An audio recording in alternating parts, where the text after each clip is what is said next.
If we ask ourselves this question, how is it that a democratic system itself can end up looking similar to a monarchy? The fundamental reason is this: your incentives or an individual's incentives is not aligned with the government's incentives. What is best for you is not best for the government, and what is best for the government is not necessarily best for you in many cases. Let's think about it. So once you have a government with people in various positions of power, what are their incentives? Their incentives are to appear as if they are solving more and more problems. They want to identify problems, sell the idea that there's a problem, and then sell the solutions to those problems. They want to undertake more and more government projects. They want to employ more people under them. They want to move up the rank and be in charge of a greater number of things. The government naturally expands. This expansion is similar to how corporations and companies expand as well. The people in a company also have the same set of incentives.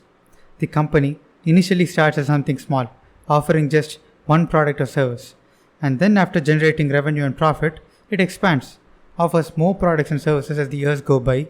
Case in point, Amazon. But there are differences between a company and a government. A company cannot force customers to buy its product, but a government can. In many domains, the government does not allow competition and is the only service provider. And two, a company has the pressure of generating revenue, which means that they have to convince the customers to buy their product. More power is in the hands of the customer. But governments are not so much limited by the worries of revenue generation. Governments can keep funding bad ideas and projects because they have less skin in the game.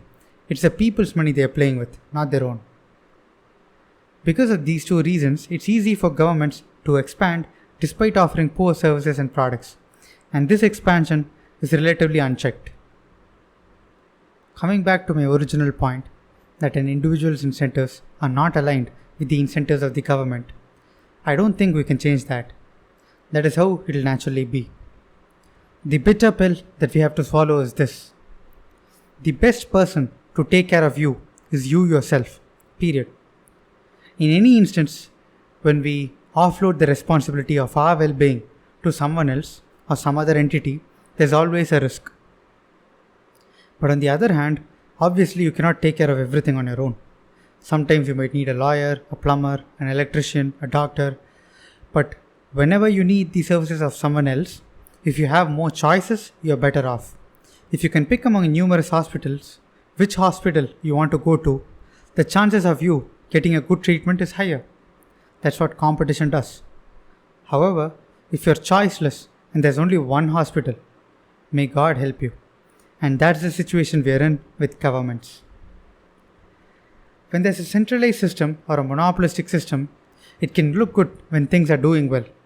But in due course of time, when the central node commits a mistake, the damage will be high. It's a fragile system. If you want the system to be anti-fragile, the things have to be decentralized.